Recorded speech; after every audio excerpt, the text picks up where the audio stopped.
And here we go. All right, everyone, welcome to another room. Dr. Kryskow, I would love for you to just give us a little background of your long history in the field of psychedelics, of research, how you're working with people now. Yeah, we'll start there. Thanks. So Tracy, it's really fun to be here. So I've been researching for quite a while, but mostly like if I kind of just look at the fancy hats that I wear, which aren't that fancy, but I'm a medical doctor. I really started bringing psychedelic medicine into my practice, into my chronic pain practice, noticing that we could get a lot of people very well, very quickly, get rid of the pain. But then there is a whole nother segment of folks I was working with that it was clearly emotional pain combined with physical pain, both real pains, real physical pain, but more on the emotional side. And that, the therapies we use weren't quite cutting it. And so looking at bringing psychedelic therapy in to help with the fibromyalgias, the chronic fatigue syndromes, the stuff that was really most likely, as we now much more easily know, is probably trauma related or early childhood things or grief or just, stuff somatically held in the body. And so that's what brought it into the medical practice. Of course, it happened in my personal life for a very, very long time, like many, many people, but sometimes you don't get to sometimes keep yourself all together as a whole human when you're a physician. And so now be a whole human is the personal and the professional meld very nicely. And so I am the medical lead on Roots to Thrive, which is a nonprofit program that does psychedelic assisted therapies in Canada and British Columbia. We kept ourselves a nonprofit because we didn't want shareholders. We wanted all the money to go back into the program for scholarships. Access is really important for us. Yeah. That we turn no one away. And so we are able to work with ketamine. We work with psilocybin mushrooms and psilocybin botanically extracted, and we work with MDMA, all legally. So we have to get special exemptions from Health Canada. It takes a lot of paperwork, but we get them. And so that's one hat I wear. Another hat I wear is a founding board member of the Psychedelic Association of Canada, which is Canada's coast-to-coast kind of umbrella organization for all things psychedelic, research, professional, underground, arts, culture, sexuality, everything. It's the big tent for everyone to come together to have this place of where people can speak and learn about psychedelics and all the different ways they're used. And we recently did a fundraiser there to help fund the preservation of the Maria Sabina archives in Mexico. So reciprocity is a big part of it for us. Like, how can we give back and keep a circle of giving going? And then another hat I wear is as the medical chair of the postgraduate certificate in psychedelic assisted therapy at Vancouver Island University, which is Canada's only 1-year long program in psychedelic medicine that brings together doctors, nurses, Indigenous knowledge keepers, clergy, social workers, occupational therapists, physiotherapists, underground therapists, all together in a university learning system where people are all learning together from each other and moving together in teams. And so I get to do all that. And then as a researcher, the research, which is I think how we more connected with the Microdose.me studies, where we have, I think, 33, almost 34,000 people now enrolled in that study, following people all over the world on how they're using microdosing for either treating symptoms, disease states, or wellness or creativity. So those are all the fancy hats I wear. And then in real life, I love gardening. I'm a kayaker and I love being in the forest. I'm a forager for mushrooms. So amazing. So just a few things, just doing a few things with your time. Yeah. Well, gosh, we could just talk about chronic pain. And maybe we can weave that in. So you and I connected with your desire to start collecting data to do a study on microdosing and PMDD. So why don't you just share a little bit about why you want to do this study? What is PMDD? And what you've seen in your practice around psilocybin and women's health, in particular. Yeah. So, well, it started out with the microdose.me study. So Yeah. what we did is we launched version 1. And what I love about citizen scientists, so that people that were enrolling, is they were emailing us and saying, "Hey, what about this condition? I'm microdosing for this. What about this? What about this?" And we're a lean in group of researchers, so we're like, yeah. So meeting with all sorts of folks, and so that we could make version 1.2 better, or version 1.3 better, than version 2 better. And we kept adding in questions. We got better questions around sexuality. We got better questions around women's health. And we didn't really have, honestly, like, not because we were obtuse, but we just didn't know Yeah. how widely people Yeah. microdosing and for how many things. And Mm-hmm. PMDD, so premenstrual dysphoria disorder, kept coming up. And that this was saving people's lives. And so, as you know, but just in case, like, that people don't know, so it's a more severe form of premenstrual syndrome, and Yeah. it often combines both elements of our health, like mental health and wellness, and physical. So you get the challenges like the depression, you can get the anxiety, irritability, anger, suicidal ideation. That's the one that really caught me. I don't, as a medical doctor, I don't ever remember hearing that like 30% of women with PMDD contemplate suicide. And that just grabbed me. And I was like, what? This cannot be tolerated. Like, Yeah. it's too important. We cannot have 30% of women that experience this having not being looked after. And I think, to give doctors a bit of a break, like, we are just like shoving data into our heads all through our training, all through our residency. Like, there's not a moment of non-learning happening. And the reality is humans are complex, and there's Yeah. just a lot. And if you don't happen to have it really well taught in your program, or you can miss it. And you just like Mm. this being taught any other challenge that humans deal with. So then there's also the physical symptoms. There's bloating, there's cramping, there's headaches, there's migraines, there's nausea, changes in sleep. Like, there's just such a huge constellation. And in fact, working with you, Tracy, and when we started talking about, so doing a separate, completely specific survey on what exactly is happening, like Right. what exactly are the symptoms. And I think our symptom list is like 30. It's long. It's long. There's a Yeah. lot. And people, and we also want to say, like, there are just some things that just are humans have and may not be related to something else, but you still include it all because you Yeah. want to see the trends. Yeah. So yeah, so that's a kind of a question I have. Like, what is the intersection of PMS and PMDD? And then what is to be expected in terms of just symptoms that you have before your period? I mean, I, as someone who's had a lifelong history of stage 4 endometriosis and probably PMDD from, like, the 80s or whatever I started to have my period, maybe that was the 90s, but, like, for a long time, I was always on the high end of just horrible periods. And my personal just sort of research, there's a school of thought that's like, no woman should have any symptoms before her period. Like, you shouldn't have cramps. You should just bleed, and it's just part of your thing. But I don't really know anyone that has that's just like no symptoms. So what Well, is there that are. intersection? Yeah. There are? Yeah, Okay. yeah, I'm there so are. jealous. But yeah, there are definitely. And why we're still learning Yeah. that, I think there's an element of, obviously, lifestyle. Like, Yeah. if for instance, if you have a lot of allergies, seasonal allergies, your menstrual cycle can be a lot more intense at that time and not so intense at other times. Of course, stress and neuroinflammation are going to make a difference to what you're experiencing. Possibly it's also a genetic component, or is it just that certain things run in families? That some families are really anxious, and some families maybe don't eat the best. Maybe some families don't exercise. Like, it's complex, and I wouldn't want to say, oh, Yeah. it's or that.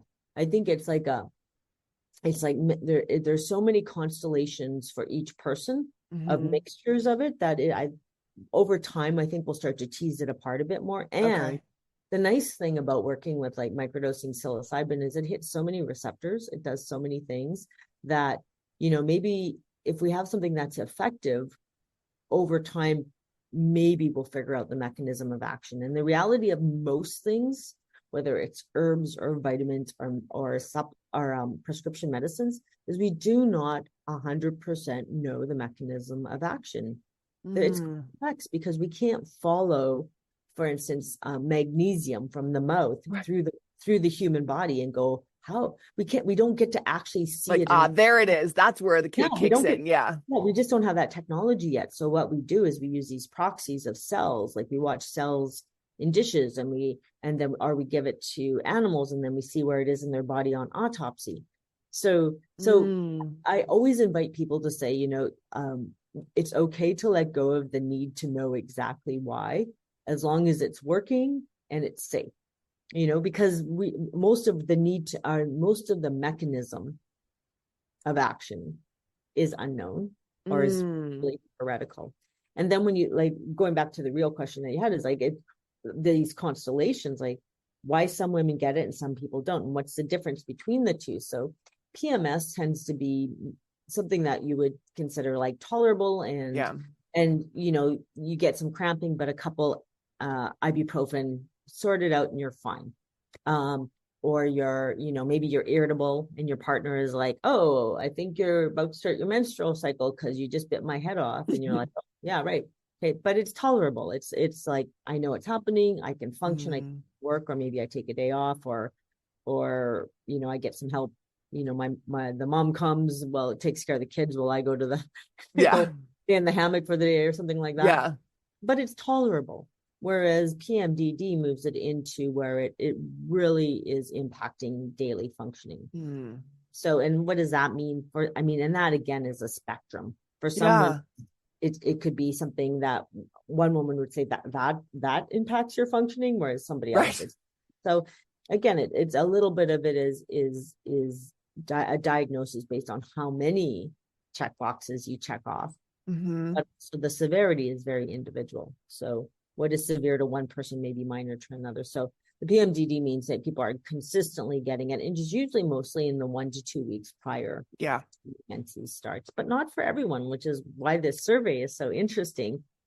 Is I think we're going to really see as the numbers click up and we get more information, like, okay, most people are getting their symptoms here, and most people are getting these symptoms, but there's also some women that are getting something here, and then we're not clumping it all together. And so, it's all one thing when it really isn't. Like there's this and there's this, and then what I love about science and medicine and like herbs and vitamins is then maybe we can really figure out, oh, if this is your constellation, if this is what you're dealing with, then this is a better routine for you. And if this is what you're having, like not shove everybody into the pharma model, which one size fits all. Yeah. Oh, you're depressed. Here's the pill. How about what type of depression and when does your depression come on? And right. So nuanceness is where we're all moving towards, is like not a hammer, but like choices. Well, that's beautiful. I want to circle back to something you said about, as long as it's working and it's safe. Which, is a big conversation in the microdosing world because we don't have this science that everyone is like demanding to prove that microdosing works. And so those of us who are kind of like advocating for certainly the legalization of it, but allowing humans to make their own choices and apply this to their life in a safe manner, without like these longitudinal studies that, like you're just describing, are almost impossible to really capture, because like how could you level set every factor in a microdosing study to say like, well, then this is the thing. And to that point, unlearning the idea that it has to be this one size fits all. Like then we're just like, the hammer comes down and it's like, okay, everyone takes 50 milligrams of this at this time and everything's going to be okay for everyone. Is it realistic? So how do you justify in the microdosing space, and what is your take on microdosing specifically? Its safety, its efficacy, what have you seen? What do you believe? What do you see for the future? Yeah, well, and that's a lot of questions Yeah, there. Okay. Um, I we it's always everything in life is risk benefit, right? We all get in a car, not all, Mhm. but most of us get in a car and take the risk for the benefit, Mm. right? So we need approaching medicine and what we use is the same way, I think. Now if there's something there that says this is dangerous, well, we that usually shows up in the science pretty quickly, Okay. and it progresses through. So when we look at a medicine that's coming to market, it has to go through toxicology, it has to go through cellular toxicology, it has to go through organelles, it has to go through rodents, mini pigs, primates. Like, you get a signal of if there's something really going on right away. So most of the dangerous stuff never makes it to market, Okay. mostly. And then you get your post-marketing stuff. There's always things that are going to slip through because we're humans, Okay. make mistakes, and we just have to accept that and let people off the hook a bit. We're a pretty like attacking society, and that's not Mm. anyone. So we need to step back and go, okay, how did this mistake get made, or how was this missed? And in something like microdosing, so there's so many permutations. There's so many. So, and what I mean by that is, there are over 200 psilocybin containing mushrooms in the world that we know of so far, more being discovered. Mm-hmm. Which species Mm-hmm. is it? When was it grown and harvested? Was it grown and harvested by somebody who really knows what they're doing? Or is it somebody that's just an economic opportunist and trying to make Mm-hmm. money? And they're just growing crappy mushrooms with bacterial contamination, right? Those are things that matter, that Mm-hmm. add to Mm-hmm. the complexity.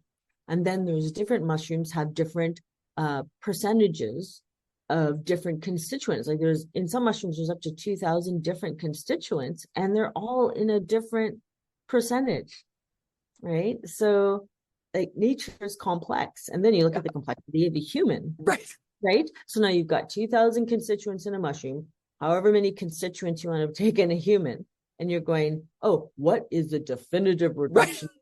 Like, come on, like, that's insane. And Right. so what you have to do is just speak to that complexity, saying this is a complex thing, and this is what, when we look at the safety, this is what we think is happening, and we keep adding data. And if we get new data that changes our mind, we say, we thought this before and now we have to pivot this way.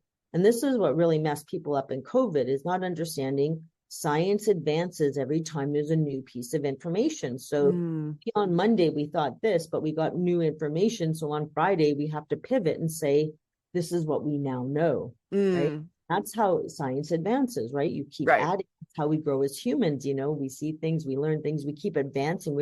We don't have the same belief system when we were 5 years old as we do now, right? One would hope. I mean, yeah. Yeah, we have advanced our knowledge. And so it's Yeah. just this, right?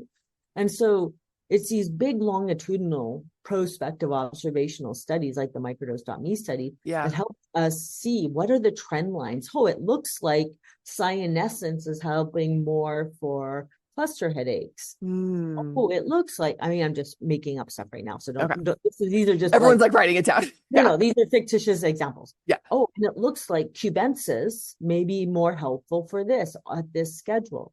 And so, and what's really challenging, and for people that haven't done a clinical trial, like clinical trials, just the way they're set up, you have to really be reductionist. Like, Yeah. does this cause this? And so you don't get to test for all these other things because it would be $1 trillion study. And it would be, you'd have to like lock everyone in a room and everyone would have to eat the same thing, drink the same thing, weigh the same, have the same hormonal patterns, like everything. Yeah, and we're never going to get that. So we just Yeah. have to go. That's what happens in everything, right? That's why one supplement works for somebody and doesn't do anything for someone else. That's why one medication helps somebody's blood pressure and doesn't help somebody else's, because the complexity of that person. And And there's still commonalities, right? So not to oh, be reductionist, but what yeah. are some truths Mhm. on, let's just focus on psilocybin cubensis, because that's like the one that everyone's kind of working with the most right now. What are Yeah. some common truths that you see in this space for most people? And, or maybe let's even like reduce it a little bit more for most women, potentially. Yeah. What we're seeing is it seems to be safe. it Yeah. seems to be very women seem well, obviously women figure out their regime. They figure out when they need it and how much they need, and the dosing is very very variable, but it's also, especially with cubensis though, because the one thing women should be asking if they're wherever they're getting their mushrooms is there should be a picked on date. Yeah. You need to know what Yes. date those mushrooms were harvested, because they start to lose Yep.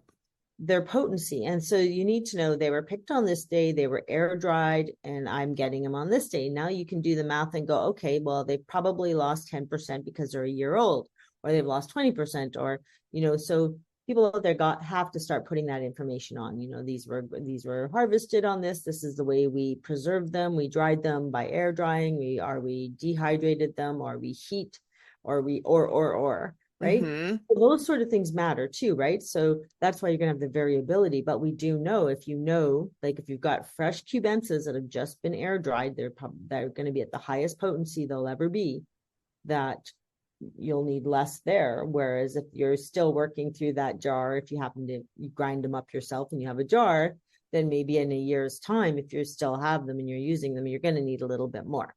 And by potency, you're talking about actual percentage of the psilocin that's inside. And Yeah. that's what converts in our bodies. And that's what actually affects the change. Well, that's great that you're asking this, because we know that that's part of it. But the other constituents do things too, like baeocystin, we think is an anti-anxiety. So, and that's also in psilocybin mushrooms. Right. So it's Okay. the complexity of nature that may be doing these things. So right now we're giving all the credit To to the psilocin, psilocin. Yep. we're giving it all to that. And there's also all these other constituents. So over time we'll be able to probably tease out, but doesn't matter, because the whole mushroom helps.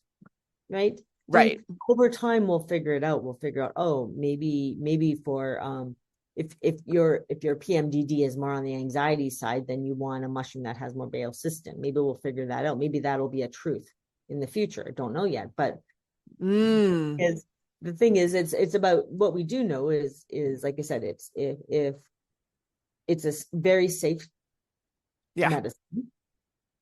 Women can easily titrate to effectiveness, their own effectiveness. Mm-hmm. It's synergistic. If you add in like lion's mane mycelium, add in niacin, that you don't need as much psilocybin mushroom, synergistic. So you can have lower, which is nice, because you always want the lowest effective dose. Yeah. This is not a more is more type thing. No, not at all.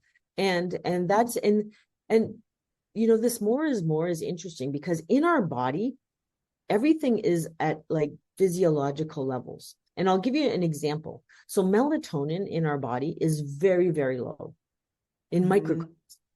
Yet you go to the health food store and you buy your melatonin, it's like 10 milligrams. This philosophy of more is better. 10 milligrams is a massive dose compared to micrograms. So when melatonin first came on the market, it was all in micrograms, and now it's in milligrams. And I think crush that melatonin tablet and take a tiny bit of it, because that's how much your body uses. Right? So more is not necessarily better. Our body uses micronutrients. Our body uses micro bits of vitamins and minerals. And so, and isn't it nice that you can then do even this bigger complexity of like lion's mane mycelium with all of its constituents, and psilocybin cubensis with all of its constituents, and then all of that synergized even better with flushing niacin there. So we know that is likely going to be very beneficial for conditions beyond PMDD, but at a dose. So it's like that it's going to be one of the cheapest treatments in the world for this. And women will be able to say, I need this amount, the 7 days before my period starts, and then I'm golden for the rest of the month, or I'm a microdoser every second day. So really your question is like, what do we know to be true? Like, what is true across the board? It's Well, safe. it's safe. It's safe. Um, I mean, the one thing that comes up is this valvulopathy thing, but we have gone down this rabbit hole on this so many times. Is that And the heart? yeah, Yeah, the fibrosis. And, I think if we, it'll take a long time to figure out if that is a thing. And what settles me for that is if it's going to take a long time to find out if it's a thing, then it's not a high risk at the mm, beginning, likely. And we should start seeing it because so many people, like there are millions of people across the world microdosing. that are microdosing, and Yeah. we're not seeing it. Well, and everything I've read, and again, this is just my non-scientist brain, everything I've read, it's either associated with also taking MDMA or you have an existing heart condition that it's exacerbating. Am I Well, understanding that correctly? Or yeah, well, I haven't. I mean, the thing is, like, how I haven't seen it, and neither have any of my cardiologist colleagues. you haven't seen it like across the board? You haven't No, seen I have patients not. with it, But presenting with it. that Okay. we have not seen it, and I know most of the microdosing studies are now adding in echocardiograms, and so they're if it's going to show up, they're going to see it, and they're not. And as far as we know, we're not. It's not showing up. Um, and the interesting thing is, in medicine, somebody will postulate a theory, and that's all this was. It was yes. It was like, I wonder if, and then everybody repeats it, and then it becomes a truth, but it's not a truth. It was a amusing, like, and Mhm. when I talk to people that really know pharmacokinetics, pharmacists that really do the deep dive, and you sit there and you look at it and you compare it to all the other medications that act on the same receptors, and we're not seeing valvulopathy with them. So Okay. personally, I'm not worried. And I think even if there is a potential risk of valvulopathy, 30% suicidal ideation is a much bigger risk. It's like Seriously. risks and Seriously. benefits, right? So Yeah. if a mom is now engaged with her kids or her partner or her life or whatever, Or all of the above. all the above, and is happier, then you're always taking that risk benefit. We do that with everything. Like I said, it goes back to the car. You take the risk of a car accident to go play soccer with all your friends because the benefit is so great, or Right. to go camping with your family. We take these risk benefits. So Hmm. just put it in that. And we don't eliminate things from our life because of the risk. Like we still jump out of airplanes. We still fly in airplanes. We still drink alcohol. We still drink alcohol. We still do all these things. The main thing is like, I want, and that's your autonomy. That's your ability to say, I'm going to weigh the risks and benefits for this. And if I am happy and I'm not crampy and I'm not irritable and I'm out having a good time in my life and I'm not missing work days, which is affecting my income, then this is a good choice. And we know that the myths and the misinformation that's been funneled into our society for the last 50 years is not true. Like your brain is not going to drip out your ear. You're not likely to have a psychotic break unless you have a history. Like there are also fundamental truths that you can rely on to say that this is safe.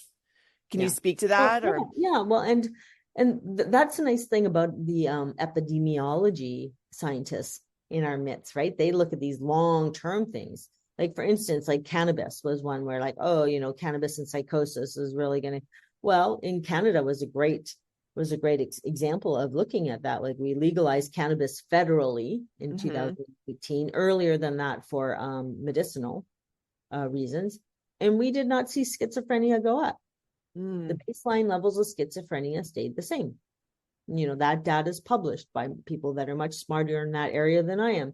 But that's good long-term data, Yeah.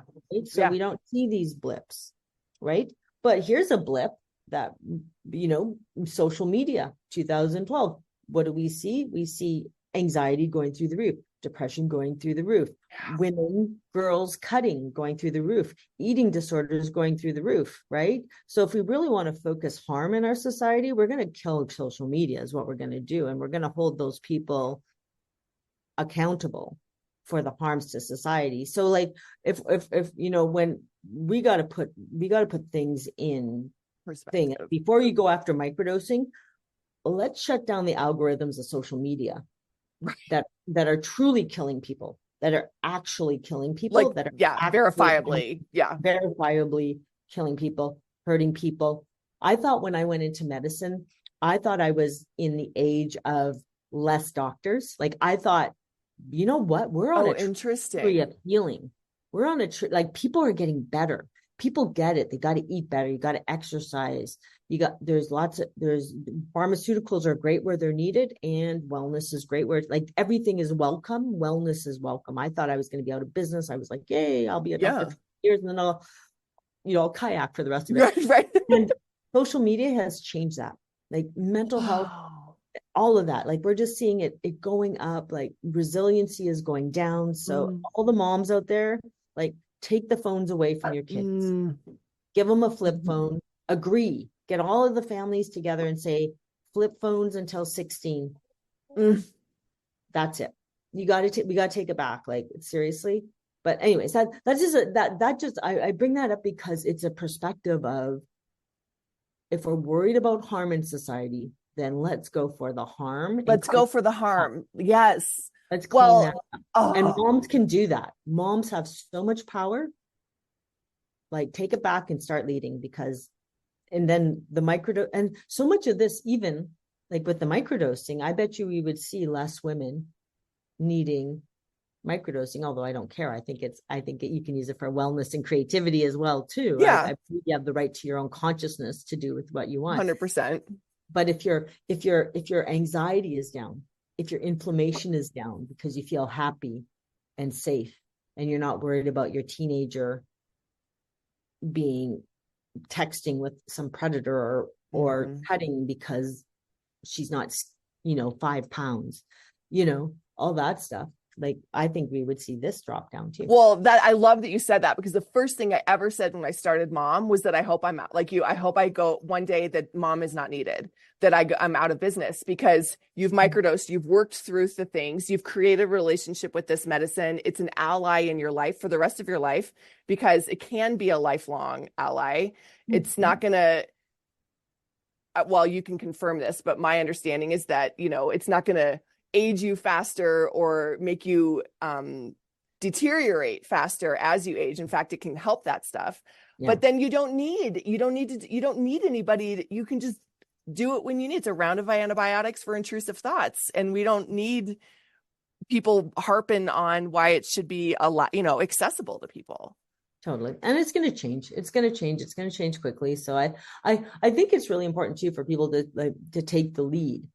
Yeah. And I mean, I'm in Canada, you guys are mostly in the US, but you just need to say to your representatives, this is what we want. Yeah. You represent me. You are not a monarchy. You're not a dictator. This is what we want. And they need to hear from you on both sides of the aisle. Like Yeah. if you're going to phone Oh, one yeah. representative, call the other and call the others, all of them, and say, Yeah. this needs to be funded. This needs to be available. And you're right. Like, what I love about microdosing too is, people use it when they need it. Yeah. And then if you don't need it, you don't. And then if you're like, oh man, my mood's been a little low. And I have just, as you have seen, like I've had so many people come and say, my word finding was going older, my older Yeah. patient. I was starting to lose my words. I was like, what's that word? Start microdosing, but it's back. I feel And sharp. lion's mane. Yeah. Well, the Yeah. combination, the mycelium, lion's mane mycelium, the cubensis or any whatever psilocybin mushrooms, and then the niacin definitely are great. And then others are sprinkling in other mushrooms. But with the other mushrooms, what's really important and empowering is knowing like different mushrooms, you want to use different parts. Like it's Yes. Oh, okay. not Yeah. I wanted, because you keep saying lion's mane mycelium, and I haven't yeah. really heard that before because Yeah, it's the always reason about the fruiting bodies. no, it's not. See, and that's the challenge is you really have to know what part has the evidence. So lion's mane fruit body has had a number of clinical trials that actually shows it diminishes cognition. Whereas lion's mane mycelium has a number of studies, clinical studies, trials, and mostly this is from our Japanese and Korean uh, Hmm. scientists who have been, Working much with it for part a of billion yeah. years. Yeah. And it's the lion's mane mycelium that Okay. has shown to increase cognition, to decrease dementia, to decrease neural inflammation. So you need to know. So when people are out there, oh, you need fruit bodies. they don't know what they're talking about. What you Mm. need to know is what part of the mushroom do you need for what? So reishi is the fruit body, Mm-hmm. right? Lion's mane, it's the mycelium. Now, if you're going to have the fruit body, it's a great culinary delight, Yeah, have it it's for dinner. delicious. Yeah, it's great. But don't microdose, like don't be taking lion's mane fruit body, because the studies show it doesn't do what you want. Now, Mm. the thing that people need to know about the difference is like the fruit body is the reproductive part, right? It comes up for a short period of time to sporulate, to spread its progeny so that it can go far and wide. And then it rots, it starts rotting quite quickly, and then goes back into the earth. The mycelium is resident It's always, forever.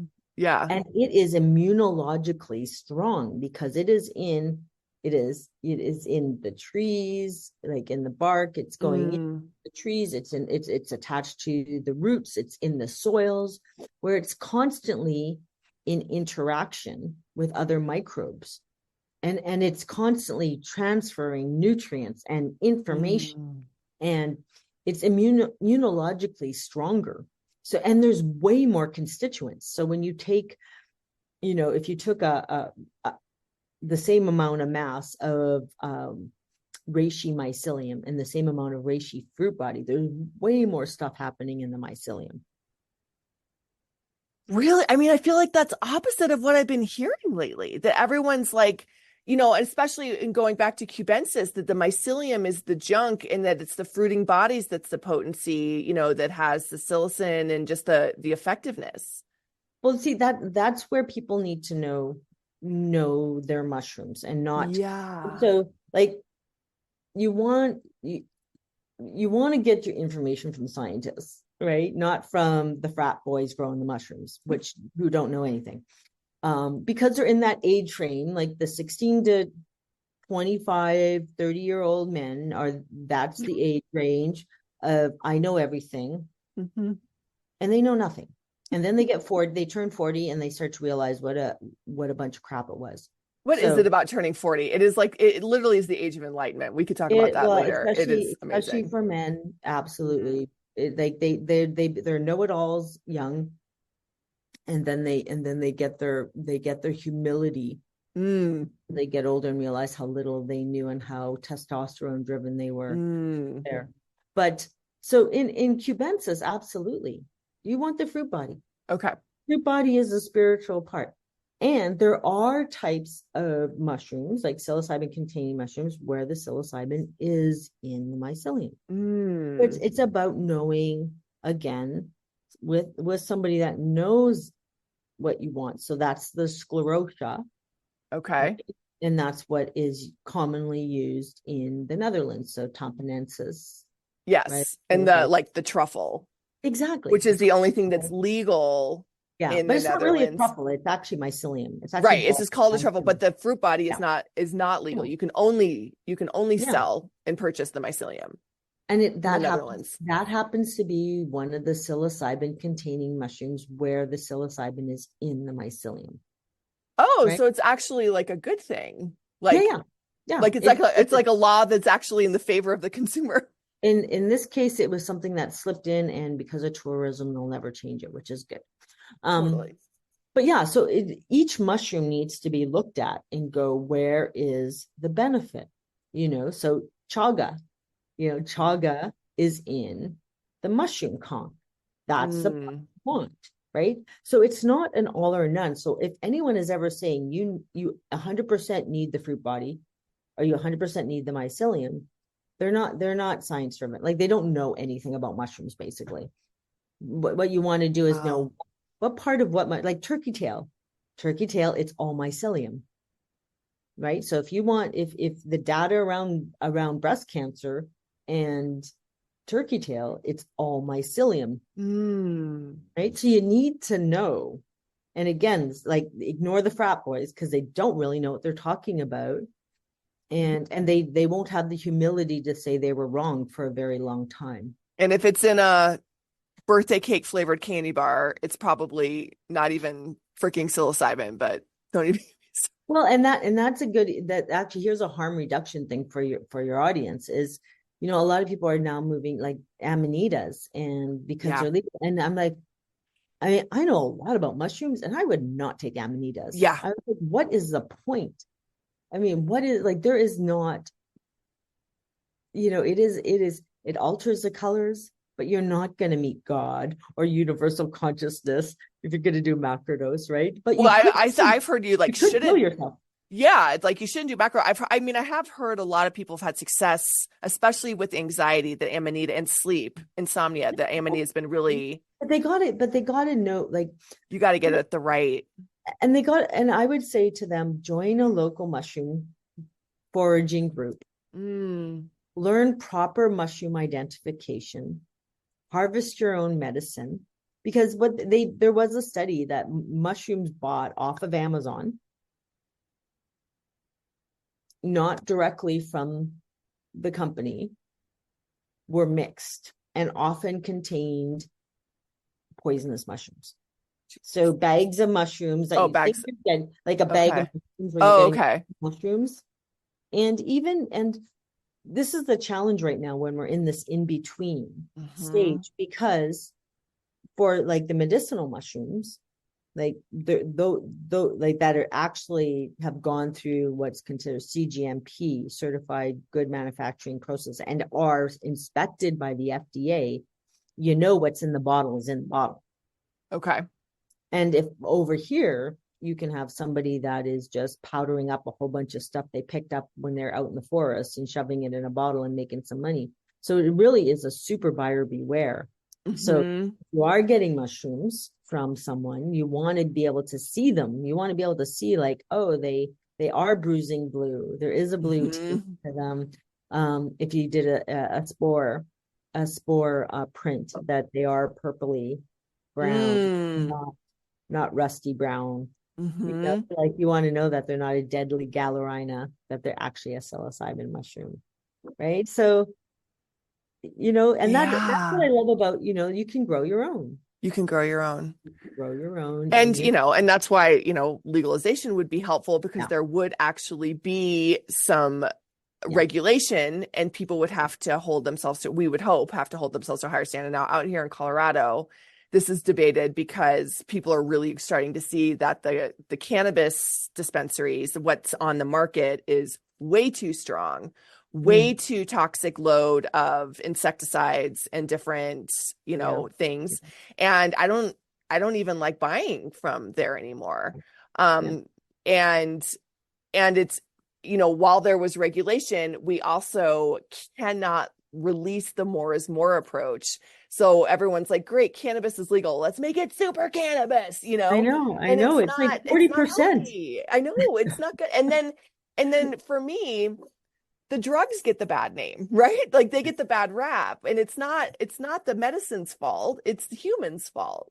Yeah. But so how do you suggest, because it is like, I think we're in such a beautiful moment, but it's scary and it's frustrating because you brought up autonomy. We're coming to this moment where we're actually really having to peel back and embody what it is we put in our bodies, soup to nuts, like every single thing from the water we drink, the air we breathe, to every food stuff and supplement in between. And that definitely goes with psychedelics and medicinal earth medicines for Mhm. sure. And it feels frustrating. And certainly in our community, women are like, I want to take it yesterday. But it may not be the right way to start working with this medicine because you do have to learn. And how do you start learning about it? Yeah, well, obviously, groups like yours that are teaching Yeah. mentorship, I think having wise ones ahead of you that are Mhm. are are that know what they're talking about and can explain and answer all the questions, and are verifiable. They know what they're talking about. I always wonder about cooperatives. I think cooperatives are underused. Like, I Mm. think, maybe people in different states could, start growing cooperatives where they, Mm. you sit there and you say, okay, there's no selling happening. You are a member. Hmm. CSAs all over the place for Yeah. organics, for Ah, fruits and vegetables. Why not a mushroom CSA where you say, okay, here's 20 of us. We're all going to cooperatively learn how to do this, Mm, put in our time to take art care. We're going to harvest together. We're going to dry together. We're going to learn together. And we will grow our own medicine. I think we mm-hmm. can, I think there's creative ways. You really have to sit there and go, okay, how can we be a ninja on this? Okay, if the system says you can't do it this way, can we do it this way? Like, look at Utah. Utah has the divine assembly, right? Yeah, Use the laws of the state for religious freedom to make another religion using mushrooms as their the sacrament. sacrament. Yeah. So be creative, folks. Like, look at, if you want to be in the law, look at what the law says you can do. Mm-hmm. And get smart minds that know how to navigate it to work with, Mm-hmm. and be transparent and in intention. Our intention is to make our own medicine. Our intention is to be at the highest integrity. There will be no shareholders here. This will be a cooperative Mm. or a nonprofit or a charitable or a 501c in the US or something. But look at where the doors open. There's always an open door somewhere. And push your democratic rights. Like, I mean, if you're going to be a democratic country, then say we want to express our freedom of consciousness. We want to, Our freedom of this is our consciousness. religion, and Yeah. religion is the sacrament. Like, that's Mm. an option, right? For you in the US. But I think you just, what you have to do is say, okay, here's the box. Now let's get way up here and go, what are the other options Which on, is what the medicine helps you, which is what the medicine helps you do. So I yeah. just really quick, because you obviously have very strong and viable reasons for like look to the science and trust the science, but I'm also sensing that there is a more intent, like what is the other side of it for you for working with psychedelics specifically? Yeah, what are the other components that need to go into this besides just the understanding of the medicine itself, growing it, all Yeah. those things. Well, yeah, and the remember that it's only really the last 300 years that we've been in this Western modality. Like, if we would all be back in our lineages, Mm-hmm. there is a non-ordinary state lineage there, right? Right. In our university program, all of our students, that's one of their first assignments. Where did I come from? Who am I? Who are my ancestors? Yeah. What were their practices when they were in wherever they came from, wherever I came from? So forever, all of us, if we go back enough generations, had lineages of some sort of non-ordinary state. And it's only recently that we've really been in this sickness model. So we can navigate that. Don't worry. We can come back to whole human health. I'm the forever optimist, but these medicines they're like the reason for beautiful art, for beautiful music, for connection, for community. You can't have a psilocybin journey with friends or family and not feel more connected and more in love with them and the world and nature. So these are And God and all the things. everything.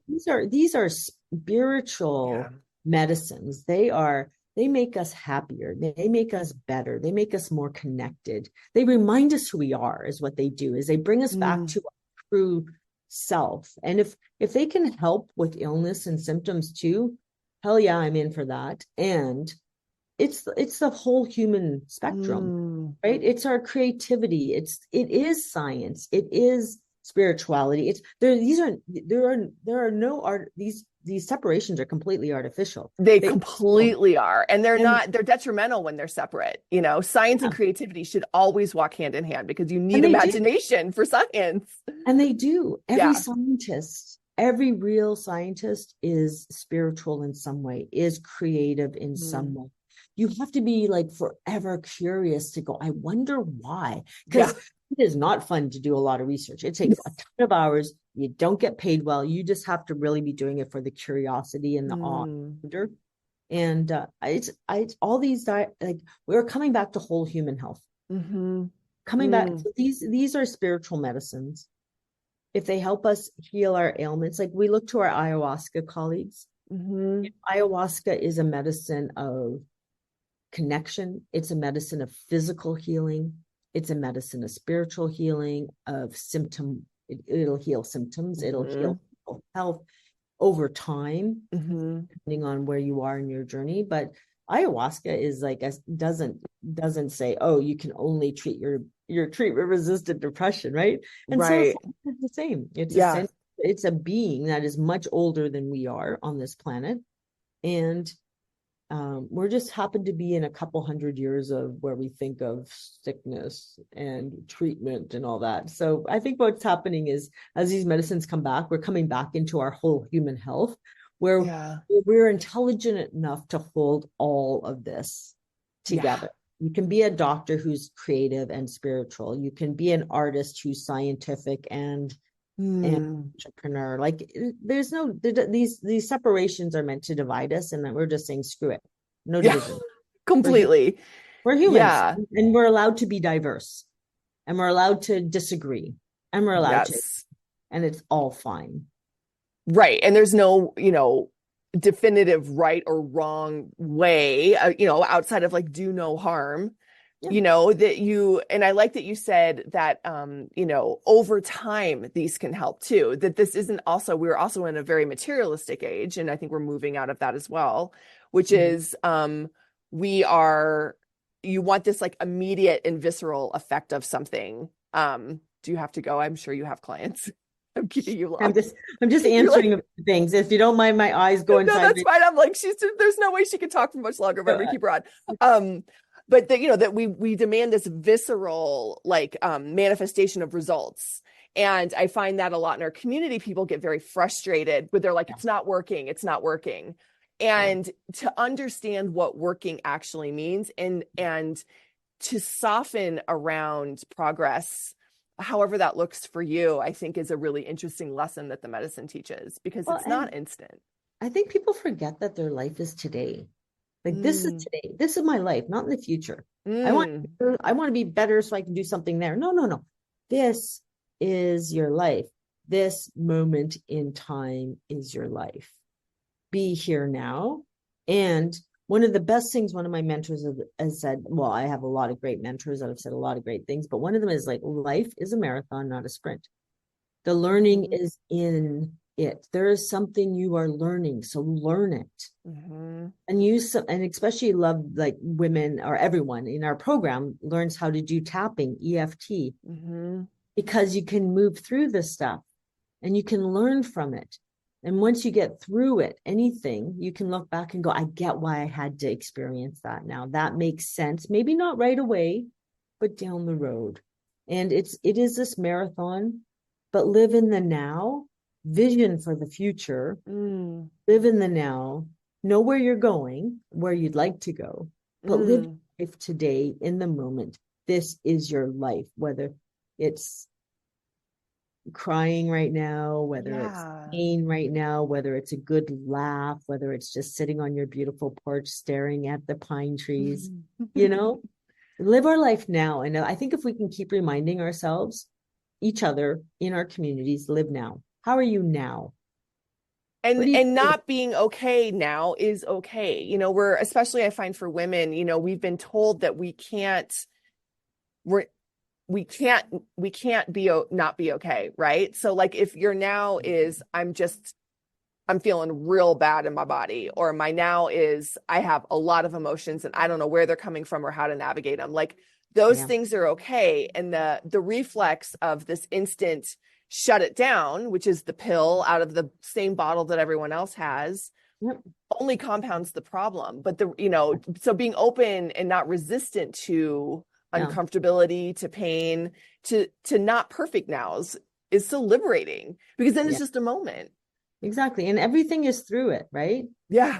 It's the psychedelic journey is the same as the life journey. Lean in, curiosity, use some sort of modality to move through it, breathing, tapping, noticing. And I love an Irish friend taught me this, was that, you don't have to, you are not the emotion, you are experiencing emotion. So I love it. So what we do now is like, when you feel angry, is like, oh, the anger is upon me, is as opposed to, oh my gosh, that's amazing. Yeah. Like people say, I'm angry. And now we say, the anger is upon me, or the irritation has arrived and it's not me. Or I like want to make t-shirts of all this. It's amazing. yeah, The rage has arrived. yeah. Yeah. And it's an experiencing of it. It is not me. Mhm. You know, that the anger is upon me, the sadness is upon me. But it's As not is me. the happiness is upon me. Ah, yes, And the the happiness joy has has arrived. arrived. Yes. Exactly. And this Exactly. idea of like this, the stiff upper lip or the everything has to be okay, how are you? I'm great. Like this inability to just share, because not only does I feel like a lot of people in our culture feel like they can't share the truth of how they are, but they also can't. On the other end, often can't receive the truth how someone is Yeah. because we don't like being around uncomfortable people. Yeah. But if it's And just it's upon okay to you, say it's shitty. It's okay to say it's shitty and not do anything. Like somebody says, oh my God, blah, blah, blah. That sucks. You don't have to fix it. And that is another thing the couples out there, the couple saving thing is, do you want a sympathetic ear or do you want a solution? That will which save most marriages it or really will. It's genius advice. It's just, so good. I just need to vent. I need a solution. Okay, I'm ready. Like Yeah. it's not that difficult. And if we just keep sharing these things and I think what is nice now is that people are sharing their challenges, but the other part of it is then move on. It's not your identity. No, you are not a victim. No. You're And experiencing it and now you are gaining your superpower and moving forward. Yes, that amen. thing happened. Yes, it happened. No one denies it. But now what? Yeah. Now what? Because you don't want to make the worst thing that's ever happened to you your identity. That is not you. Then the world deserves your best, who you Yeah. are, right? So Yeah. moving through it, saying, yeah, I'm having a shitty day. My kids are assholes, but I'm It's going to move hard. through it. Yeah.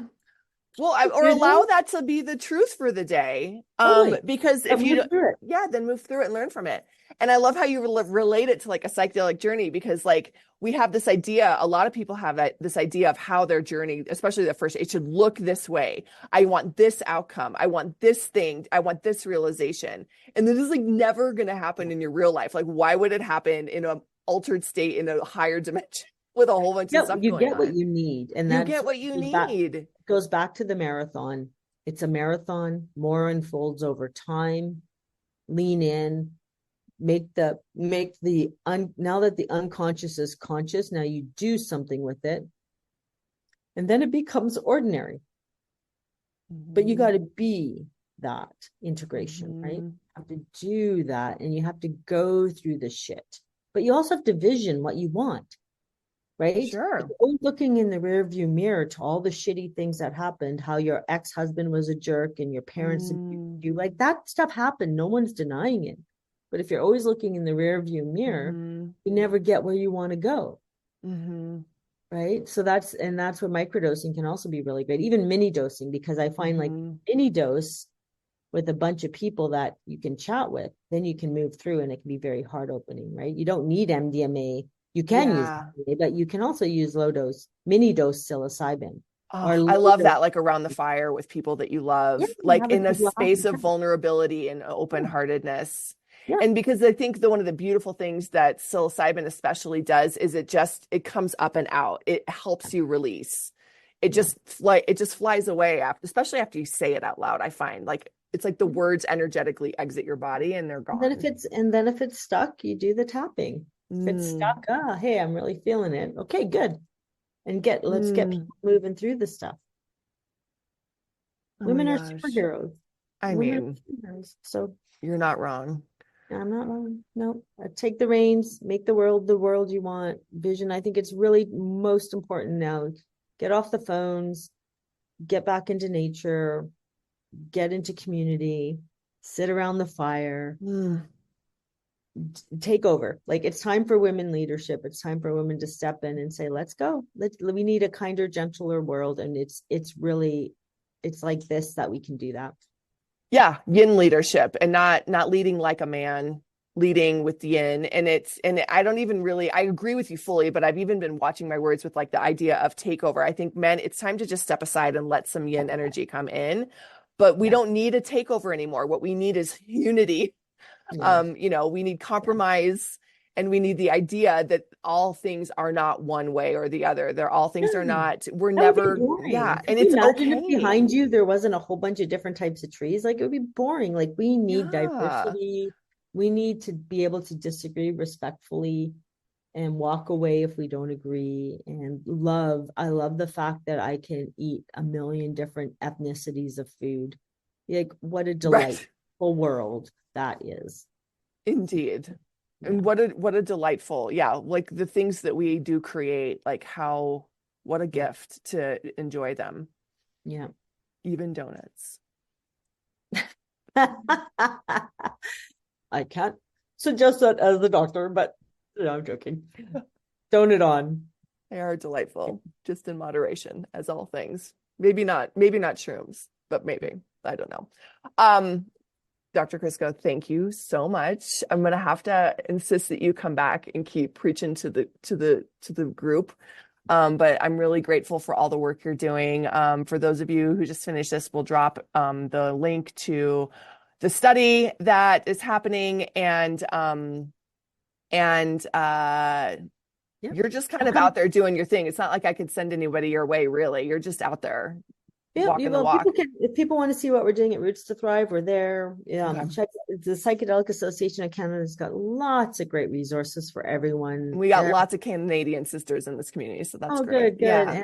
And you know, if people want to study and want to take it to their postgraduate level, like the professionals out there are thinking that this is their range. We need well qualified, skilled folks. I mean, there's a lots of great training out there all over. Get it where you can, but that's where you'll Is find it me. just, do you have to be Canadian to take your training, or No, can our, no, okay. no, university. People can apply.